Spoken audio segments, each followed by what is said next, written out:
terhormat Dewan Juri, para peserta debat, dan teman-teman semua yang hadir di ruangan ini. Perkenalkan, saya Nasra Rabati selaku pembicara pertama dari Unipro. Pada saat ini saya ingin membuka pertanyaan ini dengan satu hal yang sudah sering muncul di pemerintahan ekonomi kita. Beberapa tahun terakhir, Menteri Keuangan Sri Mulyani terus menutup defisit APBN terhadap luar negeri dan demandnya semakin naik tiap tahunnya. Pada akhir 2024 saja, total utang luar negeri Indonesia sudah mencapai 6.774 triliun rupiah atau sekitar 30,4% dari PDB. Angka ini menunjukkan satu hal penting. Ruang fiskal kita semakin lama semakin ditopang oleh pinjaman dari luar negeri dan alasan itulah yang membuat Unipro berdiri tegas mendukung mosi ini. Bagi kami, ketergantungan seperti ini bukan hanya persoalan nominal, tapi langsung menyentuh masalah kedaulatan ekonomi. Ketika negara terlalu bergantung pada pihak asing untuk memenuhi anggarannya, otomatis programnya akan semakin terbatas. Pertama, terlalu bergantung kami maknai sebagai kondisi ketika negara tidak bisa menjalankan pembangunan dan menutup defisit tanpa pinjaman luar negeri. Membahayakan kedaulatan ekonomi berarti keputusan dari ada kebijakan ekonomi dari pemerintah yang mengaruhi kepentingan negara asing. Dan terakhir, tanggal lagi adalah seluruh pinjaman dari negara lain atau lembaga internasional yang wajib kita bayar kembali beserta bunganya. Kenapa kami berdiri di sisi pro? Karena ketergantungan utang luar negeri bukan hanya merupakan risiko teknis, tetapi risiko kekuasaan. Semakin besar ketergantungan, semakin kecil kebebasan Indonesia dalam menentukan keputusan ekonomi sendiri. Kami melihat pola kebijakan sekarang ini membuat Indonesia semakin sering mengandalkan pinjaman dan itu yang perlu dikritisi. Kasus Unipro akan berdiri atas tiga hal. Yang pertama, ketergantungan utang luar negeri membuka peluang intervensi asing. Yang kedua, beban pembayaran utang mengangkat ruang fiskal dan membuat kebijakan kita tidak fleksibel. Yang ketiga, Indonesia sebenarnya punya alternatif pembiayaan domestik yang belum dioptimalkan. Pada kesempatan kali ini saya akan menyampaikan poin pertama. Hadirin sekalian, ketika pembiayaan negara bergantung pada pinjaman luar negeri, ada konsekuensi yang langsung muncul. Pertama, kreditur punya basis tawar lebih tinggi. Pinjaman luar negeri, terutama dari lembaga internasional, biasanya disertai komitmen kebijakan, mulai dari reformasi fiskal, perubahan struktur belanja sampai prioritas pembangunan. Selama ketergantungan ini terus berlanjut, kemampuan Indonesia untuk menolak syarat-syarat itu semakin kecil. Kedua, arah kebijakan ekonomi kita jadi tidak sepenuhnya bebas. Ketika defisit setiap tahun ditopang dengan pinjaman, berarti setiap keputusan ekonomi besar harus mempertimbangkan respons pemberi pinjaman. Ini bukan lagi soal kebijakan ekonomi, tetapi soal menyesuaikan diri dengan kepentingan pihak asing. Ketiga, posisi Indonesia dalam negosiasi internasional. Negara yang sulit membutuhkan pinjaman akan lebih sulit menentukan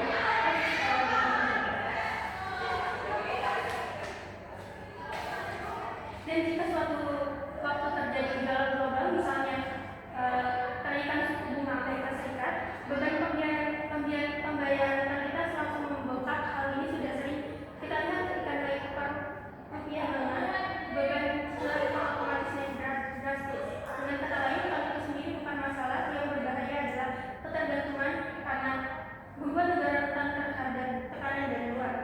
Jika ketergantungan ini terus terjadi, Indonesia akan menghadapi situasi di mana kebijakan fiskal dan ekonomi tidak lagi dibuat murni berdasarkan kepentingan nasional. Ada faktor eksternal yang menentukan dan apabila sampai terjadi, maka yang hilang bukan hanya sekedar ruang fiskal tapi kedaulatan. Negara yang tidak bisa mengatur anggarannya menjual uang menjadi negara yang tidak sepenuhnya berdaulat dalam mengambil keputusan ekonomi. Sebagai pembicara pertama, saya telah menunjukkan bahwa kebijakan fiskal saat ini semakin menempatkan Indonesia pada posisi bergantung pada utang luar negeri. Ketergantungan tersebut membuka ruang intervensi pihak asing, menekan posisi tawar dan membuat kebijakan ekonomi kita sepenuhnya bebas. Dan hal itu ketergantungan ini jelas membahayakan kedaulatan ekonomi Indonesia. Tim Pro berdiri di sini bukan untuk merasakan bahwa utang harus dihapus. Yang kami tekankan adalah ketergantungan yang berlebihan adalah ancaman. Dan ancaman ini harus segera dikurangi sebelum ruang kebijakan kita semakin sempit. Dengan demikian, Tim Pro menyatakan dukungan penuh terhadap mosi ini. Terima kasih. Baik, assalamualaikum warahmatullahi wabarakatuh. Shalom, Om Swastiastu, Namo Buddhaya, salam kebajikan, salam sejahtera bagi kita semua. Selamat pagi, Dewan Juri yang terhormat dan saudara Unipro yang saya banggakan. Saya Nasra Rabati sebagai pembicara satu tim kontra menyatakan bahwa kami tidak setuju dengan mosi pada hari ini, yaitu kebijakan fiskal Indonesia dianggap terlalu bergantung pada utang luar negeri dan membahayakan kedaulatan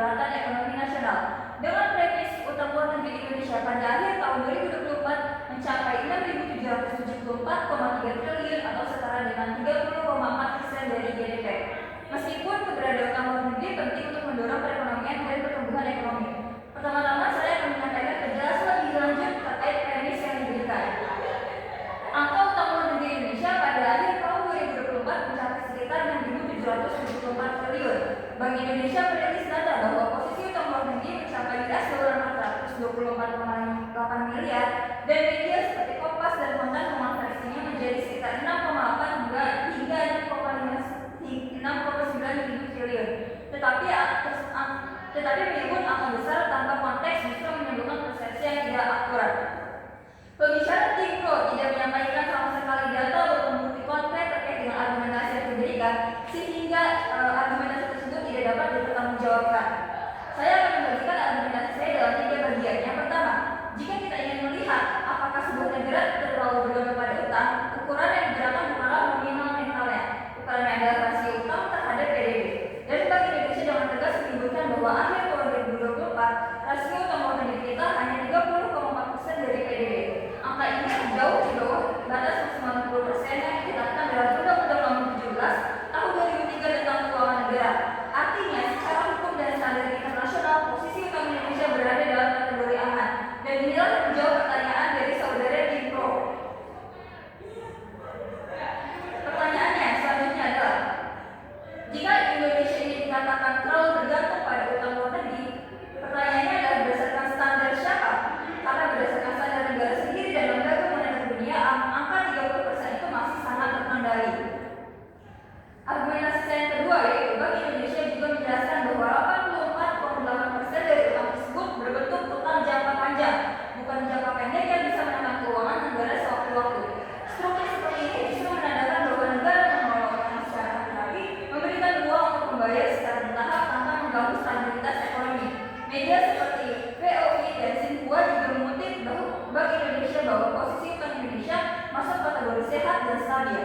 Kalau strukturnya uangnya sehat, rasionya terkendali, dan batas undang-undang jauh sekali dari terlampaui, lalu di bagian mana unsur ketergantungan berlebihan itu muncul? Saya tanyakan kepada saudara. Lalu argumentasi saya yang ketiga, sering muncul kekhawatiran bahwa utang luar negeri membahayakan kedaulatan nasional. Itu adalah klaim besar yang membutuhkan bukti besar pula. Tetapi faktanya, utang Indonesia berasal dari sumber yang sangat beragam, didominasi oleh lembaga multilateral seperti ADB, Bank Dunia, dan IMF. Tidak ada satu negara yang memegang kendali dominan terhadap utang kita. Hingga hari ini, tidak ada laporan dari Bank Indonesia maupun Kementerian Keuangan bahwa Indonesia menghadapi tekanan politik ataupun intervensi asing akibat utang tersebut, sebagaimana dikatakan terbalik oleh pembicara Tim Pro. Justru sebagian besar utang digunakan untuk membiayai pembangunan infrastruktur, pendidikan, energi, dan sektor-sektor produktif lainnya. Dalam arti lain, utang ini bukan hanya aman, tetapi juga berfungsi sebagai dorongan bagi pertumbuhan ekonomi. Jadi, ketika Posisi mengatakan bahwa kebijakan fiskal Indonesia terlalu bergantung pada utang luar negeri dan membahayakan kedaulatan nasional, pertanyaan itu tidak didukung oleh fakta dan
di bawah 1%, karena uang pinjaman dari bank ADP atau ADB atau ICA itu suku bunga di bawah 1%, jauh lebih rendah daripada bunga pinjaman dari luar negeri. Kemudian uang tersebut bakal digunakan untuk proyek produktif seperti jalan tol, integrasi energi terbarukan. Dan proyek tersebut menciptakan pertumbuhan ekonomi yang akan menghasilkan manfaat lebih besar daripada utang tersebut. Sehingga utang tersebut dapat dibayar dan kemungkinan gagal bayarnya sangat kecil dengan mayoritas utang tersebut bersifat jangka panjang. Lalu utang tersebut sebagai alat mempercepat pembangunan. Tanpa utang, pembangunan besar sangat lambat atau bahkan terhenti karena keterbatasan APBN. Lalu jika mengenai dengan membebankan APBN, sepertinya tidak, karena beban bunganya sendiri di bawah 1% dan pertumbuhan ekonominya sanggup untuk membayar utang tersebut.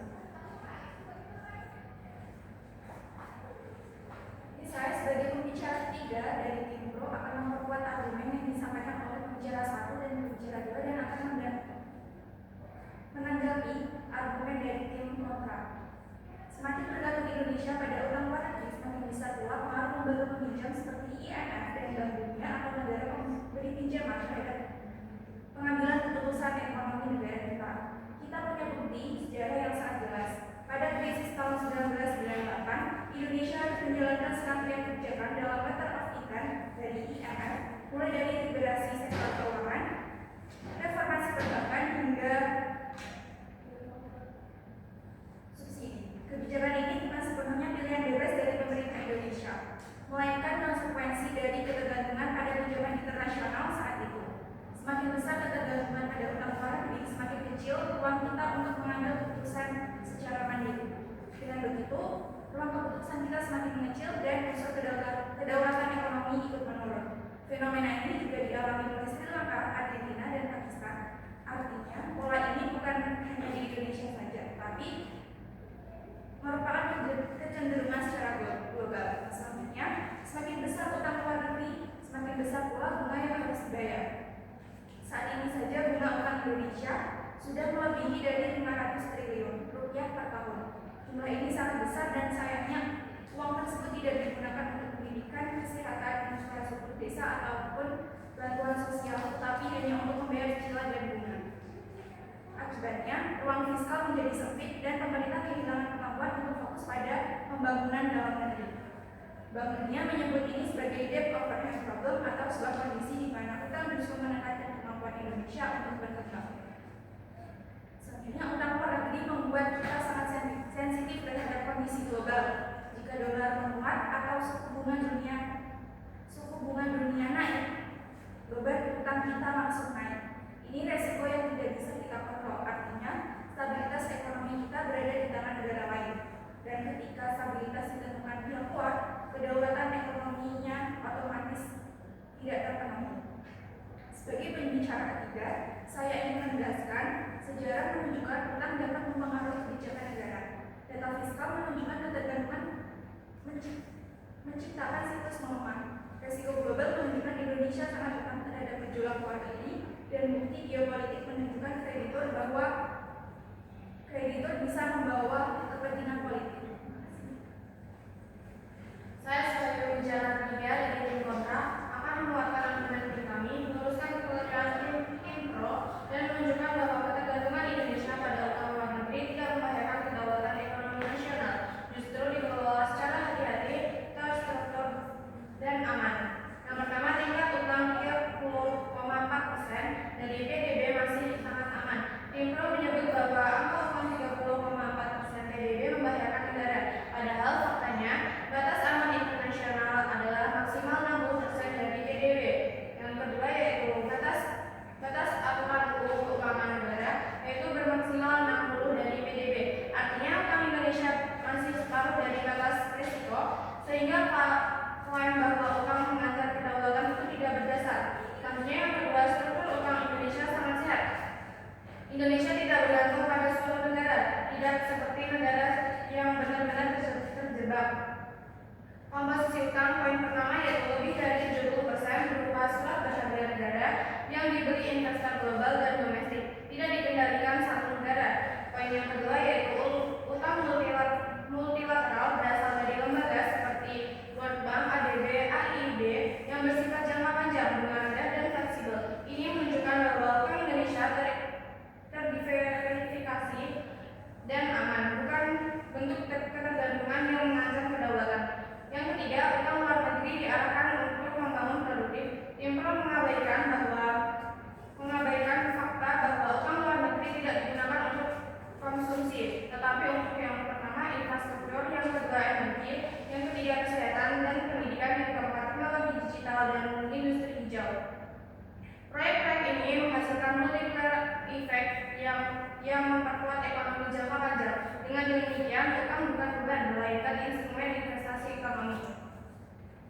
Utang yang membahayakan kedaulatan nasional itu salah. Kedaulatan ekonomi terancam jika utang dikendalikan satu negara tertentu, mengandung political conditionality, dipakai untuk konsumsi pemerintah, membuka hingga lebih dari 60-80% PDB. Faktanya, Indonesia tidak berada dalam kondisi tersebut. Kontrak utang Indonesia tidak mengatur kebijakan politik, tidak memaksa Indonesia mengikuti kepentingan negara tertentu. Indonesia masih sepenuh berdaulat menentukan kebijakan fiskal dan ekonominya sendiri. Yang kedua, Indonesia terlalu bergantung pada utang luar negeri, itu tidak tepat. Faktanya, sejak 2015 sampai 2024, porsi utang luar negeri menurun digantikan oleh utang dalam negeri. Poin yang kedua, Indonesia terus memperbesar pendapatan pajak, memperkuat kemandirian fiskal, ketergantungan justru semakin berkurang bukan meningkat seperti klaim Impro. Tim kontra terus berusaha mereduksi meski ini pada angka teknis, rasio utang yang aman dan cadangan devisa yang kuat. Namun kami tegaskan isi perdebatan ini bukan hanya soal kemampuan membayar utang, ini soal kedaulatan ekonomi yang diukur dari independensi kebijakan, bukan sekedar angka di APBN. Poin pertama, ketergantungan struktural, bukan sekedar alat pilihan. Tim kontra menyebutnya utang sebagai alat yang dikendalikan, tapi coba lihat faktanya. Kebutuhan pembiayaan APBN yang masih mencapai 1.236 triliun, memaksa Indonesia secara struktural bergantung pada pinjaman luar negeri. Poin kedua, beban bunga mengerus ruang kebijakan. Kami menolak anggapan bahwa utang berjangka panjang tidak berisiko. Buktinya ada pada rasio pembayaran bunga terhadap penerimaan negara yang mencapai 20%. Angka ini adalah bukti transfer sumber daya yang besar dari program sosial rakyat kepada kreditor. Ini menciptakan penyempitan ruang fiskal yang nyata. Ruang fiskal yang sempit adalah bukti konkret bahwa fleksibilitas dan kemampuan pemerintah untuk menentukan kebijakan mandiri telah dilakukan. Poin ketiga, utang falas, kerentanan fatal yang nyata. Dan terakhir, mari kita bicara risiko falas. Meskipun tim kontra mengklaim ada hedging, 30% utang berdenominasi valuta asing tetap menjadi hasilnya skill APBN. Depresiasi rupiah yang mencapai 16.300 rupiah per dolar pada 2024 secara langsung meningkatkan beban utang yang harus dibayar. Ini adalah bukti paling jelas bahwa kebijakan fiskal Indonesia rentan dan tidak mandiri terhadap gejolak eksternal, seperti kenaikan suku bunga The Fed yang sepenuhnya berada di luar kendali. Baik, saya selaku bicara Pak dari kontra ingin menanggapi argumen dari Impro. Saya selaku tim kontra melihatnya dari sudut pandang yang berbeda. Indonesia secara aktif menentukan jenis, jumlah, serta tujuan penggunaan utang luar negerinya, sehingga setiap pinjaman memiliki arah yang jelas dan terukur. Pemerintah tidak sekadar berutang, tetapi melakukan perencanaan yang mempertimbangkan kebutuhan pembangunan, manfaat jangka panjang, serta kemampuan untuk membayar kembali. Dengan cadangan devisa yang mencapai sebesar 146 miliar dolar pada tahun 2024,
bahwa meskipun utang luar negeri menggolkan dalam membantu pembangunan reformasi ekonomi, tergantung Indonesia yang semakin besar terhadap utang justru menimbulkan resiko serius terhadap stabilitas dan kedaulatan ekonomi nasional. Pembicara satu menambahkan, saling pada utang yang meningkat. Pembicara dua menunjukkan beban fiskal yang semakin berat. Pembicara tiga menguraikan risiko eksternal seperti fluktuasi kurs dan suku bunga global. Dan pembicara empat menyoroti potensi melemahnya posisi tawar Indonesia dalam lembaga cadangan. Mengapa semuanya saya menjadi memang ketergantungan berlebihan terhadap utang dapat menghambat kemandirian ekonomi dan menimbulkan implikasi jangka panjang yang berbahaya. Oleh karena itu, Info berpendapat bahwa Indonesia perlu mengurangi ketergantungan pada utang luar negeri dan beralih pada strategi fiskal yang dimiliki berkelanjutan serta berorientasi dalam penguatan kapasitas ekonomi dalam negeri. Baik, terima kasih atas seluruh argumen yang telah disampaikan oleh Pro. Saya selaku pembicara kelima Zulzul ini izin menanggapi serta menegaskan kembali seluruh argumen yang telah disampaikan oleh tim saya dan program. Pertama-tama, izinkan saya menegaskan bahwa dari sisi fundamental fiskal, Indonesia sama sekali tidak berada dalam posisi bergantung pada utang luar negeri. Rasio utang pemerintah tahun 2024 hanya sekitar 38% yang tadi telah disampaikan oleh pembicara satu dari data PDB. Jauh di bawah batas aman 60% menurut IMF dan bahkan sekitar 70% pembiayaan defisit diserap melalui SBN dan BPS. Dengan